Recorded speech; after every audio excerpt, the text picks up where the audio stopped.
मेरे YouTube channel पे हार्दिक स्वागत है। दोस्तों, कर्म पर विश्वास रखिए, राशियों पर नहीं, क्योंकि राशि तो राम और रावण की भी एक ही थी, लेकिन नियति ने उन्हें फल उनके कर्म के अनुसार दिया। कोई भी कर्म अच्छा या बुरा नहीं होता, उस कर्म के पीछे उद्देश्य क्या है ये जानना हमारे लिए बहुत ज़रूरी है।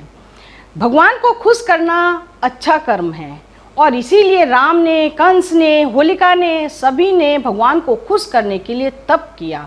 भगवान खुश भी हुए और उन्हें फल भी दिया, लेकिन उसके पीछे उनकी भावना अच्छी नहीं थी, इसीलिए वे राक्षस कहलाए और उनके पुतले आज भी जलाए जाते हैं। और जबकि दूसरी ओर भिल्ली ने भगवान को झूठे बेर खिलाए, लेकिन उसका उद्देश्य, उसकी भावना उसके पीछे अच्छी थी, क्योंकि वह चाहती थी कि भगवान का जायका खराब ना हो जाए। कोई भी कर्म अच्छे या बुरे नहीं होते, उसके पीछे उद्देश्य क्या है, उसके पीछे उसकी भावना क्या है, ये जानना बहुत ज़रूरी है। तो दोस्तों, आज की कहानी बहुत ही अच्छी है, बहुत ही प्रेरणादायक है। अगर आपको ये कहानी पसंद आए तो अपने फ्रेंड्स और रिश्तेदारों से शेयर करना ना भूलें और इस कहानी में अंत तक बने रहिएगा। एक फ़कीर बाबा था, वह भगवान के मंदिर के बाहर नारियल और फूल बेचा करता था।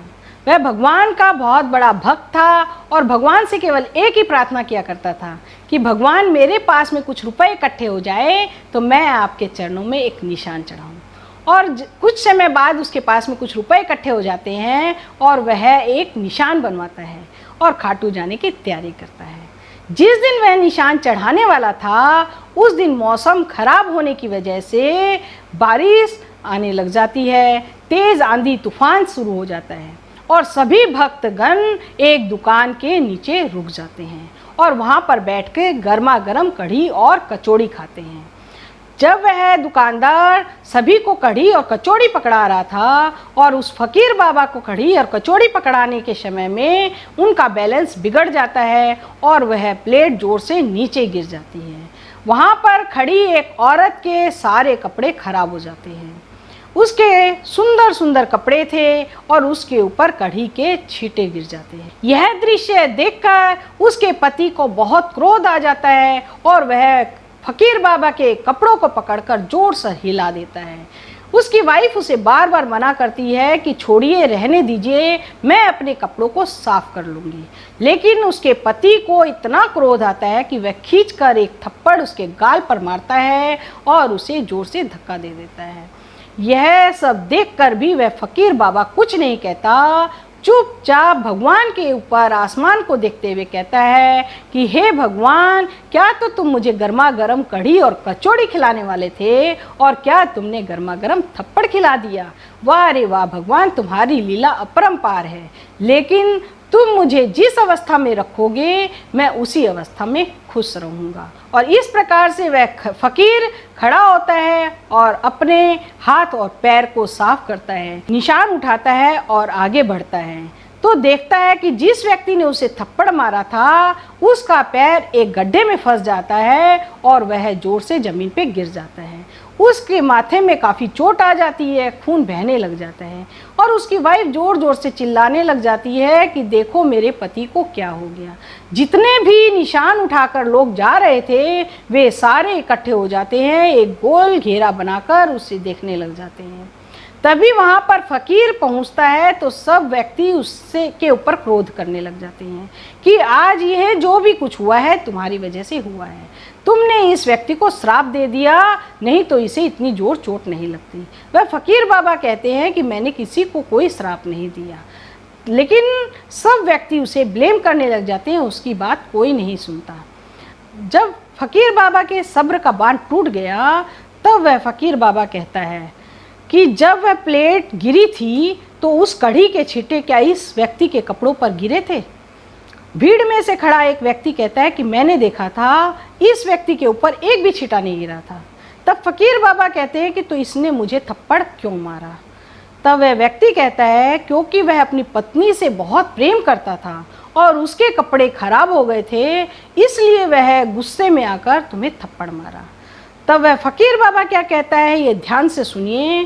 फ़कीर बाबा कहते हैं कि जब वह अपनी पत्नी को प्रेम करता था और उससे छींटे पड़ने की वजह से उससे बर्दाश्त नहीं हुआ और उसने मुझे थप्पड़ मार दिया, तो वह परम पिता परमेश्वर जो मुझसे इतना प्रेम करते हैं उससे कहाँ बर्दाश्त होता कि कोई व्यक्ति मेरे को थप्पड़ मारे। तो दोस्तों, इस कहानी से हमें क्या सीखने को मिलता है? हमें किसी के दिल को ठेस नहीं पहुंचानी चाहिए, किसी को भी तकलीफ़ नहीं देनी चाहिए, क्योंकि हर व्यक्ति के हृदय में उस परम पिता परमेश्वर का वास होता है। जब हम किसी को तकलीफ़ पहुंचाते हैं तो वह तकलीफ़ उस व्यक्ति को नहीं, उस परमेश्वर को, उस परम पिता परमेश्वर को तकलीफ़ होती है। तो इसीलिए पहले यह जानने की कोशिश करनी चाहिए कि उस व्यक्ति की क्या गलती है और उस व्यक्ति का उस कर्म के पीछे क्या उद्देश्य था। तो दोस्तों, कोई भी कर्म अच्छा या बुरा नहीं होता, उस के पीछे क्या उद्देश्य है वह अच्छा और बुरे की पहचान करवाता है। जिस प्रकार से एक आतंकवादी देश में आतंक फैलाता है, गोलियां चलाता है, लोगों को मारता है, क्योंकि उसका उद्देश्य लोगों को नुकसान पहुंचाना होता है, और जब वह पकड़ा जाएगा तो उसे उसके बदले में दंड मिलेगा, उसे सज़ा मिलेगी। लेकिन एक देश का सिपाही वह भी गोलियां चलाता है, लेकिन वह समाज की रक्षा करने के लिए गोलियां चलाता है, वह देश की रक्षा करने के लिए गोलियां चलाता है, तो उसे उसके बदले में सम्मान मिलेगा, पुरस्कार मिलेगा। जिस प्रकार से एक डॉक्टर लोगों के पेट को शून्य करता है और उसके पेट को चीरता है और उसके विकारों को दूर करता है, उसका उद्देश्य लोगों की रक्षा करना होता है। और एक चोर, एक डाकू जो अंधेरे में लोगों को लूटता है और वह भी लोगों के पेट में चाकू घुसता है, लेकिन उसका उद्देश्य लोगों को नुकसान पहुंचाना होता है, तो उसे दंड ही मिलेगा। और जो डॉक्टर लोगों की रक्षा करता है उसे लोगों से सम्मान मिलेगा और बदले में उसे रुपए भी मिलेंगे। जो जिस प्रकार का कर्म करता है उसे उसी प्रकार का फल मिलता है। तो दोस्तों, आपको मेरी ये कहानी कैसी लगी मुझे कमेंट बॉक्स में कमेंट करके ज़रूर बताइएगा। आपका एक लाइक, एक शेयर, एक कमेंट्स मुझे नई नई कहानियाँ, नई नई वीडियो बनाने के लिए प्रेरित करता है। अगर आप मेरी और बाकी की कहानियों को सुनना चाहते हैं तो YouTube में अनीता अग्रवाल हावड़ा लिखेंगे तो मेरी बाकी की सारी कहानियों को सुन सकते हो। मैं आपसे अगले बुधवार को एक नई कहानी के साथ फिर मिलूंगी। तब तक के लिए धन्यवाद दोस्तों, बाय बाय।